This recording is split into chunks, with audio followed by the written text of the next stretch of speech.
जैसी करनी वैसी भरनी, दिल छू लेने वाली कहानी। अब बस बहुत हो गया।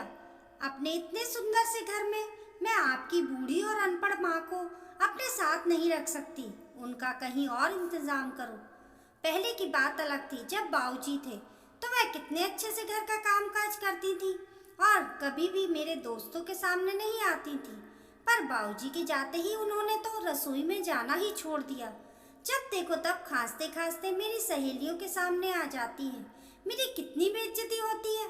मैं कहती हूँ तुम इन्हें वृद्धाश्रम क्यों नहीं छोड़ाते, या फिर तुम्हारी दोनों बहनों को तो अपनी माँ से बड़ा लगाव है, ले जाए ना 6 महीने के लिए इन्हें अपने साथ। बबीता अपने पति शिव से कहती है। शिव बोला, तुम्हारा दिमाग खराब हो गया है क्या? बाबूजी के जाने के बाद माँ और भी अकेली हो गई है। ऐसे में मैं उन्हें वृद्धाश्रम कैसे छोड़ सकता हूँ? और माँ की जिम्मेदारी बेटे की होती है, फिर मैं अपनी बहनों को उनकी जिम्मेदारी कैसे दे सकता हूँ? शिव बोला, अच्छा जी, लेने की बारी आए तो बेटा बेटी एक हो जाते हैं और सेवा करते वक्त नहीं। शिव बोला, कर तो रही है मेरी बहन अपने सास ससुर की सेवा, यही उनकी जिम्मेदारी है और मेरी माँ की जिम्मेदारी मेरी है। तुम ये बात क्यों नहीं समझती हो? बबीता गुस्से में बोली। मैं पूछती हूँ तुम इन्हें वृद्धाश्रम छोड़ने जाओगे कि नहीं? साफ साफ बताओ। शिव भी गुस्से में बोला, नहीं, मुझसे ये नहीं हो पाएगा। बबीता बोली, ठीक है, तुमसे नहीं हो पाएगा तो एक दिन मैं तुम्हें बिना बताए ही उन्हें वृद्धाश्रम में छोड़ आऊंगी, फिर शिकायत मत करना। इतना कहकर बबीता पैर पटकती हुई वहां से चली गई। वक्त बीता। करीब 3 महीने के बाद एक दिन शिव दफ्तर से घर आकर अपने कमरे में लैपटॉप पर काम कर रहा था और वहीं दूसरे कमरे में बबीता अपनी सहेली विनीता से फोन पर कह रही थी, अरे आज तो मैं इतनी फ्री हो गई हूँ कि क्या ही बोलूँ। सास नामक बिल्ली से अब मेरा पीछा छूटा। चल ना कल मॉल में जाकर पार्टी करते हैं। शिव के कानों में जब ये बात गई तो वो दुखी हो गया और मन ही मन सोचने लगा, आखिरकार बबीता माँ को वृद्धाश्रम में छोड़ी आई। मैं भी कैसा अभागा हूँ जो अपनी माँ के लिए कुछ नहीं कर सका। यही सोचते सोचते शिव उन दिनों की याद करने लगा जब उसने अपनी मर्जी से बबीता से शादी की थी और उसके माता पिता ने भी उसकी खुशी के लिए इस रिश्ते में हामी भर दी थी। दरअसल 1.5 साल पहले ही शिव ने बबीता से साथ प्रेम विवाह किया था। विवाह से पहले शिव ने जब बबीता से कहा था कि तुम तो बड़े घर की बेटी हो, मेरे परिवार में एडजस्ट हो पाओगी? मेरे माता पिता और मेरी 2 बहनें मेरे घर में हैं, पर बहनों की शादी हो चुकी है और पापा अभी भी नौकरी कर रहे हैं, लेकिन कुछ वक्त बाद रिटायर हो जाएंगे। बबीता ने झट से कहा, ये कैसी बातें कर रहे हो? तुम्हारा परिवार मेरा परिवार होगा और जब तुम्हें पसंद किया है तो तुम्हारा परिवार तुमसे अलग है क्या? ये बात सुनकर शिव बहुत खुश हुआ था कि आगे चलकर घर परिवार में कोई परेशानी नहीं होगी। समय धीरे धीरे बीत रहा था। विवाह के बाद जब भी समय मिलता शिव बबीता को लेकर अपने माता पिता से मिलने के लिए जाता। वह लोग भी अपने बेटे बहू पर खूब प्यार लुटाते। शिव के पिता नौकरी कर रहे थे तो कभी बेटे से 1 रुपया भी नहीं लेते, बल्कि बेटे बहू को उपहार से भर देते थे। दोनों बेटियों को भी किसी चीज की कमी नहीं थी। कुछ महीने बाद शिव के पिता केशव जी रिटायर हो गए तो वह शिव से बोले, बेटा मैं गांव में तुम्हारी माँ के साथ जीवन व्यतीत करना चाहता हूँ, लेकिन तुम्हारी माँ तो तुम्हारे साथ रहना चाहती है। अब तुम ही बताओ हम क्या करें? शिव ने सारी बात बबीता को बताई तो बबीता बोली, हाँ हाँ, इसमें बुराई ही क्या है, उन्हें यहाँ ले आओ। वैसे भी पापा जी के पास पैसों की कमी नहीं है, हम इससे बड़ा घर किराए पर ले लेंगे और दोनों सास बहू मिलकर घर का काम कर लेंगे। ये सुनकर शिव बहुत खुश हुआ और माता पिता को अपने साथ ले आया। धीरे धीरे शिव की माँ सुरेखा जी ने घर की सारी जिम्मेदारी अपने कंधों पर ले ली। बबीता यही तो चाहती थी। एक दिन शिव घर पर नहीं था तो बबीता ने अपने ससुर से कहा, पापा जी क्यों ना हम 6 महीने का किराया पहले ही भर दें। अगर कभी वक्त पर किराया नहीं दिया तो जुर्माना देना पड़ेगा और शिव घर पर है नहीं और मेरा भी हाथ खाली है, तो क्या आप 6 महीने का किराया दे देंगे? केशव जी हंसकर बोले, अरे बहू, ये भी कोई कहने की बात है, अभी रिटायरमेंट के पैसे मिले हैं, 6 महीने क्या, मैं साल भर के पैसे जमा कर देता हूँ। मेरा सब कुछ तुम चारों का ही तो है। ये बात जैसे ही बबीता ने सुनी उसके दिमाग की घंटी बज गई और वह मन ही मन सोचने लगी, ये तो मेरी ननंदों को भी मेरा हिस्सा बना रहे हैं। धीरे धीरे समय बीतने लगा। बबीता अपने सास ससुर के खाने पीने में कटौती करने लगी। फ्रिज का बासी खाना उन्हें खिलाकर खुद ताज़ा खाना खाती, जिसके कारण केशव जी का अस्थमा बहुत ज़्यादा बढ़ गया। एक दिन उन्हें अस्थमा का अटैक आया और बाकी की बीमारियों ने भी उनके शरीर में अपना बसेरा बना लिया और वह दुनिया छोड़कर चले गए। पिता के जाने के बाद शिव ने माँ को अपने साथ रखने का फैसला किया। बबीता भी खुश थी कि चलो एक सदस्य तो कम हुआ। समय बीतता गया। एक दिन बबीता के घर पर किटी पार्टी चल रही थी। उसकी सहेलियों के संग वह हंसी मजाक में मग्न थी।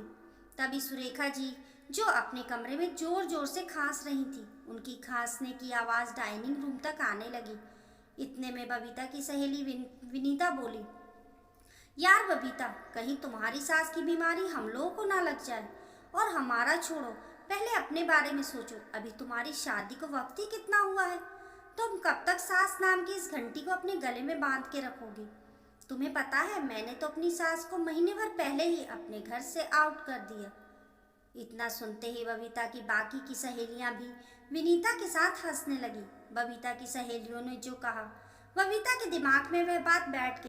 पार्टी तो खत्म हो गई, पर विनीता की कई बातें बबीता के दिमाग में चलती रहीं। रात में जब वह सो रही थी तो बार बार करवट बदल रही थी और रह रहकर उसके दिमाग में वही बात सुनाई दे रही थी। तो शिव ने कहा, आखिर क्या सोच रही हो? बबीता बोली, बुरा ना मानो तो एक बात बोलूं, क्यों ना हम मम्मी जी को हम वृद्धाश्रम में छोड़ आए। शिव उठकर बैठ गया और बोला, क्या? आखिर तुम्हारा दिमाग में ये बात आई कैसी? कहीं ये सब गलत बात तुम्हारी सहेलियों ने तो तुम्हें नहीं सिखाई है? याद रखो, इंसान का स्वभाव होता है कि गलत बातों की तरफ वह जल्दी खिंचा चला जाता है। तो ऐसी सहेलियों से दूर रहो और दोबारा ऐसी बात मत करना। इतना कहकर सिर्फ सो गया। उस दिन के बाद बबीता को उसकी सास कांटे की तरह चुभने लगी और अब वह उनसे ना तो ठीक से बात करती, ना ही उनके पास बैठती थी। यहाँ तक कि जब बबीता को की दोनों ननंद घर आती, तब उनके साथ भी वह अच्छा व्यवहार नहीं करती थी, जो कि शिव ने भी महसूस किया। उसने बबीता को बहुत समझाना चाहा, पर उसने एक नहीं सुनी। अब तो बार त्योहार पर ही शिव की बहनें आती तो बबीता सीधे मुंह उनसे बात तक नहीं करती थी और इस तरह घर का माहौल बिगड़ने लगा। एक रोज बबीता बोली, मैंने कुछ दिन पहले तुमसे कुछ पूछा था, क्या सोचा तुमने? शिव बोला, मैंने अपना जवाब उसी समय तुम्हें दे दिया था, तो उल्टी सीधी हरकतें करना बंद करो। तुम्हें क्या लगता है मुझे समझ में नहीं आता कि तुम मेरी माँ और बहनों के साथ कैसा व्यवहार कर रही हो? बबीता बोली, अब तक तो कुछ नहीं कर रही थी, पर अब जरूर कुछ करना पड़ेगा। शिव एक धैर्यवान लड़का था। वे यही सोचकर हर बार चुप हो जाता था कि बबीता को एक दिन रिश्तों का महत्व समझ में आने लगेगा, लेकिन ऐसा हुआ नहीं और आज तो बबीता ने हद ही कर दी। शिव के दफ्तर जाते ही वह अपनी सास को मंदिर ले जाने के बहाने वृद्धाश्रम में छोड़ आई। अचानक बबीता बालकनी में आई और चाय का कप शिव की तरफ बढ़ाते हुए बोली, कितना अच्छा मौसम है ना, और घर में कोई नहीं, बस मैं और तुम। शिव अपनी यादों से बाहर आया। उसे अपनी कायरता पर बहुत गुस्सा आ रहा था। उसने बस हाँ हूँ में जवाब दिया और थोड़ी देर बाद वहाँ से जाते हुए बोला, माँ के बिना घर सूना सूना लगता है, पर तुम्हें क्या, तुम खुश रहो। इतना कहकर वह चला गया। अगले दिन शिव दफ्तर गया, फिर उधर से ही वह अपनी माँ से मिलने के लिए चला गया। उनकी गोद में सर रखकर बहुत रोया और बोला, माँ मैं कितना अभागा हूँ, आपके लिए मैं कुछ नहीं कर सका। सुलेखा जी बोली, बेटा मैं तुम्हें दोषी नहीं मानती, शायद ये कष्ट मेरी किस्मत में लिखा होगा, इसलिए मैं काट रही हूँ। बस तुम खुश रहो मेरे बच्चे, मुझे और कुछ नहीं चाहिए। बस तुम मुझसे मिलने आते रहो। वैसे भी उस घर में मैं तेरे लिए ही तो रहती थी। अब ये अक्सर होता था। शिव हर रोज दफ्तर से घर आने से पहले कुछ घंटे माँ के पास बैठकर जाता था। इसी बीच बबीता के पिता का देहांत हो गया। उसे अपनी माँ की फिक्र होने लगी। क्रियाक्रम के 1 महीने बाद जब वह अपने मायके गई तो अपनी माँ की हालत देखकर उसे लगा कि उसकी भाभी उसकी माँ के साथ अच्छा व्यवहार नहीं कर रही है। उसने अपनी भाभी को टोका तो उसकी भाभी मीरा ने कहा, अपनी सास को बेदखल करके मुझे सास का ध्यान रखना चाहिए, ये ज्ञान दे रही हो। अपना मुंह बंद रखो और ज़्यादा चिंता है तो ले जाओ अपनी माँ को, और हाँ, आगे से ज्ञान की टोकरी लेकर यहाँ मत आना।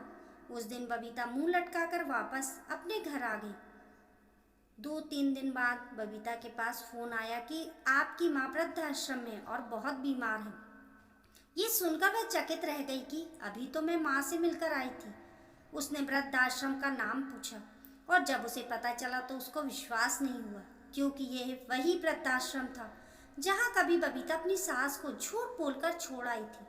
फिर उसने बहुत हिम्मत जुटा और फटाफट उस वृद्धाश्रम में पहुंची। वहां का दृश्य देखकर वह हैरान रह गई। बड़े से हॉल के कोने में बैठकर उसकी माँ अधमरी अवस्था में पड़ी थी और वहीं से रहने बैठी बबीता की सास सुरेखा जी अपनी समधन का माथा सहला रही थी और उन्हें हिम्मत दे रही थी। बबीता रोते रोते जब वहां पहुंची तो एक महिला ने बताया, कल शाम में इन्हें इसी अवस्था में एक औरत छोड़कर चली गई और तब से ये माता जी उनकी सेवा में लगी है। बबीता की रुलाई फूट पड़ी। वे अपनी सास से नजरें नहीं मिला पा रही थी, बस उनका पैर पकड़कर रोई जा रही थी। माँ जी, मुझे माफ कर दीजिए। सही कहा था आपने, मुझे मेरी करनी का फल एक ना एक दिन जरूर मिलेगा। सुरेखा जी मुस्कुराकर बोली, बहू तुम्हारी जगह मेरे पैरों में नहीं, अपनी माँ के पास है। कोई भी औरत अपनी सास को तकलीफ देते समय यह भूल जाती है कि दुनिया के किसी कोने में उसकी भी तो कोई माँ है। अरे अपने घर में सास से तो वह पीछा छुड़ा लेती है, पर शायद वह ये भूल जाती है कि जब उसकी भी माँ कहीं ऐसे ही दुखों को झेले तो नहीं रही तब क्या होगा। पर छोड़ो इन बातों को, मैंने जो किया वह मेरा कर्तव्य था और तुम तो बस अपनी माँ के पास बैठो, इन्हें अच्छा लगेगा। सास के मुंह से मधुर वचन सुनकर बबीता की आंखों में आंसू भर आए। वह उनके पैर पकड़कर बोली, मुझे माफ कर दीजिए माँ जी, मैंने आपके साथ बहुत बुरा बर्ताव किया, फिर भी आपने मेरी माँ को संभाला। मैं ये कैसे भूल गई कि मेरी माँ भी तो किसी की सास है। आपका एक एक वचन बिल्कुल सत्य है। मैंने आपसे तो पीछा छुड़ा लिया, पर मेरी करनी ने आज मेरी माँ को यहाँ पहुँचा दिया। सास बहू की बातें सुनकर लोगों को कुछ बताने की जरूरत नहीं पड़ी। सब समझ गए कि आज बबीता अपनी भूल के लिए अपनी सास से माफी मांग रही है और कहीं ना कहीं बच्चों के कर्मों की सजा माँ बाप को भी भुगतनी पड़ती है। अगले दिन उस वृद्धाश्रम का दृश्य बदल चुका था। बबीता अपनी सास को वापस घर ले जाने के लिए उनका सामान पैक कर रही थी, तो वहीं दूसरी तरफ उसकी भाभी अपने आंसुओं से अपनी सास के पांव झुककर उनसे माफी मांग रही थी और कह रही थी, मुझे मेरी भूल का एहसास है। मम्मी जी चलिए अपने घर चलते हैं।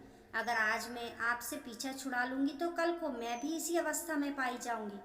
वहां खड़े वृद्धाश्रम के सभी सदस्य भावुक हो गए और बाकी की वृद्धाओं पर नजर डालकर उन्होंने शिव से कहा, शिव बाबू, आपने हिम्मत जुटा अपने ससुराल वालों को समझाया और आज देखें आपकी पत्नी और उनकी भाभी को उनकी भूल का एहसास हो गया। अब बस भगवान से इतनी प्रार्थना है कि बाकी की माता पिता का भी जीवन संवर जाए और उनके अपने आकर इन्हें ले जाएं, क्योंकि जो भी अपने माँ बाप से पीछा छुड़ाते हैं वह क्यों भूल जाते हैं कि उनके माता पिता भी कहीं ऐसी ही अवस्था को झेल रहे होंगे या फिर भविष्य में उनको भी ऐसी स्थिति से गुजरना पड़ेगा। पर जरूरी तो नहीं हर बार बहू को अपनी गलती का एहसास हो जाए। तो बेहतर होगा कि माता पिता भी अपनी आने वाली परिस्थितियों के लिए खुद को तैयार रखें।